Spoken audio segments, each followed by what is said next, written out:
क्या आप यकीन करेंगे अगर मैं कहूं कि दुनिया के सबसे ताकतवर और रहस्यमयी नेताओं में से एक व्लादिमीर पुतिन के दादा स्टालिन और लेनिन जैसे तानाशाहों के लिए खाना बनाते थे। जी हां, एक फैक्ट्री मजदूर का बेटा जो गरीबी में पला बढ़ा, वो कैसे बना केजीबी का एक खूंखार जासूस, और फिर कैसे पिछले 25 सालों से दुनिया के सबसे बड़े देशों में से एक रूस पर एक छत्र राज कर रहा है। नमस्कार, मैं हूं सिद्धार्थ प्रकाश। आज हम परत दर परत खोलेंगे व्लादिमीर पुतिन की वो कहानी जो किसी फिल्मी स्क्रिप्ट से कम नहीं है। तो चलिए शुरू करते हैं। कहानी शुरू होती है 7 अक्टूबर 1952 से सोवियत संघ के शहर लेनिनग्राड में। यहां व्लादिमीर पुतिन का जन्म हुआ। उनका बचपन आज की उनकी ताकतवर छवि से बिल्कुल अलग था, गरीबी और मुश्किलों से भरा हुआ। उनके पिता स्प्रिडोनोविच पुतिन सोवियत सेना में थे और उन्होंने दूसरा विश्व युद्ध भी लड़ा, और उनकी मां एक आम फैक्ट्री में मजदूरी करती थी। सोचिए, दूसरे विश्व युद्ध की त्रासदी ने पुतिन से बेहद कम उम्र में उनके 2 भाई छीन लिए थे। यह वो दौर था जिसने पुतिन के मन पर गहरी छाप छोड़ी। अब बात करते हैं उनकी पर्सनल लाइफ की, जो हमेशा से ही चर्चा और रहस्यों से घिरी रही है। पुतिन की शादी हुई ल्यूडमिला से, जो एक भाषा अनुवादक थी। उनसे पुतिन की 2 बेटियां हैं, मारिया और कटरीना। हालांकि 2014 में दोनों का तलाक हो गया, लेकिन मीडिया में हमेशा उनकी एक गर्लफ्रेंड की चर्चा रही है, एलिना काबेवा। एलिना कोई मामूली हस्ती नहीं है। वो एक जिम्नास्ट हैं जिन्होंने 2 ओलंपिक गोल्ड मेडल और 14 वर्ल्ड चैंपियनशिप्स जीती हैं। हालांकि पुतिन ने कभी भी इस रिश्ते को आधिकारिक तौर पर स्वीकार नहीं किया। तो एक गरीब लड़का जिसकी पारिवारिक जिंदगी भी सुर्खियों में रही, आखिर सत्ता के शिखर तक पहुंचा कैसे? तो इसका जवाब छिपा है 3 अक्षरों में, केजीबी। पुतिन ने लेनिनग्राड स्टेट यूनिवर्सिटी से लॉ की डिग्री ली और फिर सीधे भर्ती हो गए सोवियत संघ की खुफिया एजेंसी केजीबी में। उन्होंने 15 साल एक खुफिया एजेंट के तौर पर काम किया। इसमें से 6 साल उन्होंने जर्मनी में जासूसी करते हुए बिताए। वो एक ट्रेंड जासूस थे जो परछाई में रहना जानता था।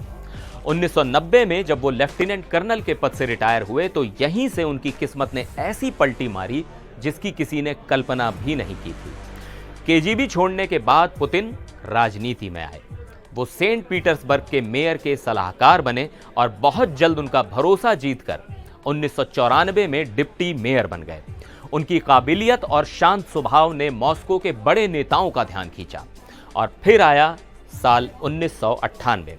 तत्कालीन राष्ट्रपति बोरिस येल्त्सिन ने पुतिन को रूस के घरेलू खुफिया एजेंसी एफएसबी का चीफ बना दिया। ये वही येल्त्सिन थे जो अपना उत्तराधिकारी ढूंढ रहे थे, और उनकी नजर पड़ी इस लो प्रोफाइल और शांत दिखने वाले पूर्व जासूस पर। येल्त्सिन ने पुतिन पर दांव खेला और 1999 में उन्हें रूस का प्रधानमंत्री बना दिया। और प्रधानमंत्री बनते ही पुतिन ने अपने तेवर दिखा दिए। उन्होंने चेचेन विद्रोहियों के खिलाफ एक बड़ा और निर्मम सैन्य ऑपरेशन छेड़ दिया। एक तरफ येल्त्सिन की छवि बिगड़ रही थी, वहीं दूसरी तरफ पुतिन एक एक्शन हीरो और जननायक के तौर पर उभर रहे थे।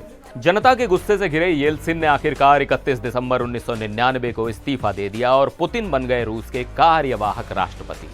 मार्च 2000 में पुतिन ने रूस को दोबारा महान बनाने का वादा किया और भारी बहुमत से चुनाव जीत गए। उन्होंने आते ही बड़े बदलाव किए, भ्रष्टाचार खत्म करने और बाजार पर सरकारी नियंत्रण बढ़ाने का वादा किया। बिखरे हुए रूस के 89 क्षेत्रों को जोड़कर 7 संघीय प्रांतों में बदल दिया। उन्होंने बड़े बड़े उद्योगपतियों और मीडिया टाइकून्स को साफ संदेश दिया कि पुतिन के प्रति वफादार रहो और राजनीति से दूर रहो।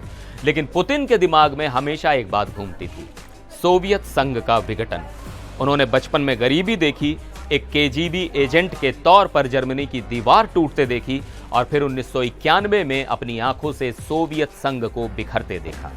पुतिन ने एक बार कहा था कि सोवियत संघ का टूटना 20वीं सदी की सबसे विनाशकारी भौगोलिक घटना थी। शायद यही वजह है कि वो रूस के प्रभाव को किसी भी कीमत पर कम नहीं होने देना चाहते। 2008 में जॉर्जिया पर हमला, 2014 में क्रीमिया पर कब्जा और 2022 में यूक्रेन पर हमला शायद इसी सोच का नतीजा है। पुतिन 1999 से आज तक रूस की सत्ता पर काबिज हैं, कभी राष्ट्रपति के तौर पर तो कभी प्रधानमंत्री के तौर पर। उन पर विपक्ष को कुचलने और एलेक्सी नवलनी जैसे नेताओं को जेल में डालने के भी आरोप हैं। तो ये थी कहानी एक फैक्ट्री मजदूर के बेटे की, एक जासूस की जिसके दादा कभी स्टालिन के लिए खाना बनाते थे और जो आज दुनिया की महाशक्तियों में से एक पर राज कर रहा है। आपको क्या लगता है, पुतिन की इस बेमिसाल कामयाबी के पीछे का असली राज क्या है? हमें कमेंट्स में जरूर बताइएगा। फिर मिलेंगे एक और वीडियो में, तब तक के लिए नमस्कार।